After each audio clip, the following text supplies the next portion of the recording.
नमस्कार दोस्तों, मेरा नाम है राज के वर्मा और आप देख रहे हैं गोवा का पहला हिंदी नेशनल चैनल राष्ट्र टीवी। गोवा सुनते ही मन में समंदर की लहरें, रेत के किनारे और छुट्टियों की मस्ती की तस्वीर उभरती है।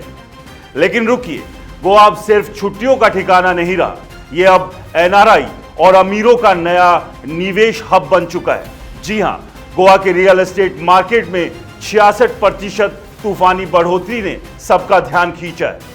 बड़े बड़े बिल्डरों ने यहां डेरा डाल लिया है और प्रॉपर्टी के दाम आसमान छू रहे हैं। गोवा रियल एस्टेट की दुनिया में एक चमकता सितारा बन गया है। हाल के सालों में गोवा के प्रॉपर्टी मार्केट ने ऐसी छलांग लगाई कि हर कोई हैरान है। एक ताजा रिपोर्ट के मुताबिक पिछले कुछ सालों में गोवा में प्रॉपर्टी के दाम 66% तक बढ़ गए। लेकिन सवाल यह है, आखिर यह उछाल क्यों? क्या गोवा अब सिर्फ टूरिस्ट की मस्ती का ठिकाना नहीं, बल्कि अमीरों और एनआरआई निवेशकों का स्वर्ग बन गया है? दरअसल गोवा की अपील अब सिर्फ समंदर और सनसेट तक सीमित नहीं है। बेहतर कनेक्टिविटी, नए हवाई अड्डे और इंफ्रास्ट्रक्चर डेवलपमेंट ने इसे निवेश का हॉटस्पॉट बना दिया है। गोवा के मोपा हवाई अड्डे और एक्सप्रेसवे ने बड़े शहरों से उसे जोड़ दिया है। साथ ही गोवा का शांत माहौल और प्राकृतिक सौंदर्य इसे लग्जरी होम्स और विला के लिए परफेक्ट बनाता है। तो दोस्तों, अब सवाल यह है कि गोवा एनआरआई और धनी वर्ग के लिए इतना आकर्षक क्यों बन गया है? पहला कारण, रिटर्न। गोवा में प्रॉपर्टी में निवेश करने वालों को शानदार रिटर्न मिल रहा है। एक समय था जब गोवा में जमीन सस्ती थी, लेकिन अब यहां की प्रॉपर्टी की कीमतें मुंबई और दिल्ली एनसीआर के प्रीमियम इलाकों को टक्कर दे रही है। दूसरा, एनआरआई इन्वेस्टर्स के लिए गोवा एक ड्रीम डेस्टिनेशन है। विदेश में रहने वाले भारतीयों के लिए गोवा में एक विला या अपार्टमेंट खरीदना ना सिर्फ निवेश बल्कि अपने देश से जुड़ने का एक तरीका भी है। यहां का लाइफस्टाइल, समंदर के किनारे कॉकटेल, शांत वातावरण और लग्जरी सुविधाएं, इन सब ने एनआरआई को गोवा की ओर खींचा है।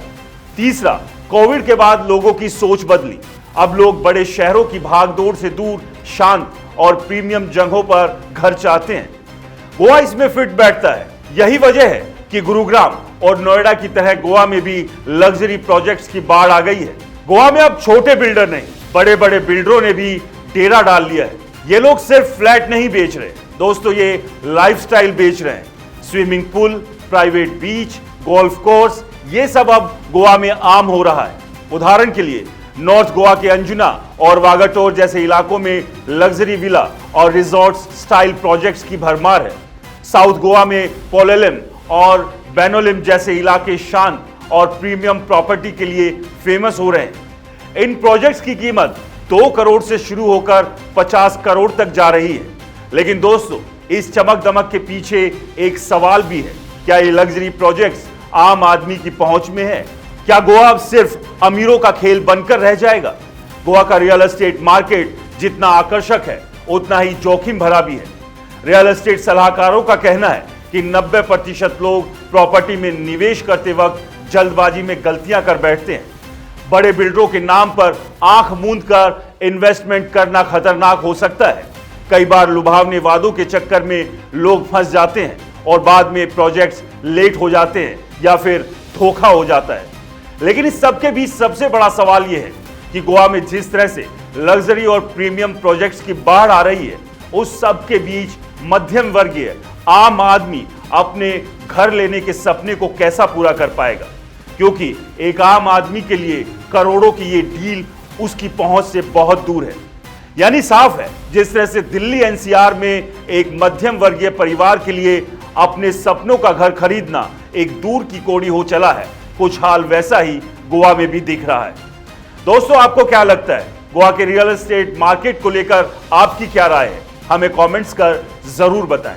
और अगर आपने राष्ट्र टीवी को सब्सक्राइब नहीं किया है और फेसबुक और इंस्टा पर फॉलो नहीं किया है, तो उसे सब्सक्राइब और फॉलो करना ना भूलें। नमस्कार।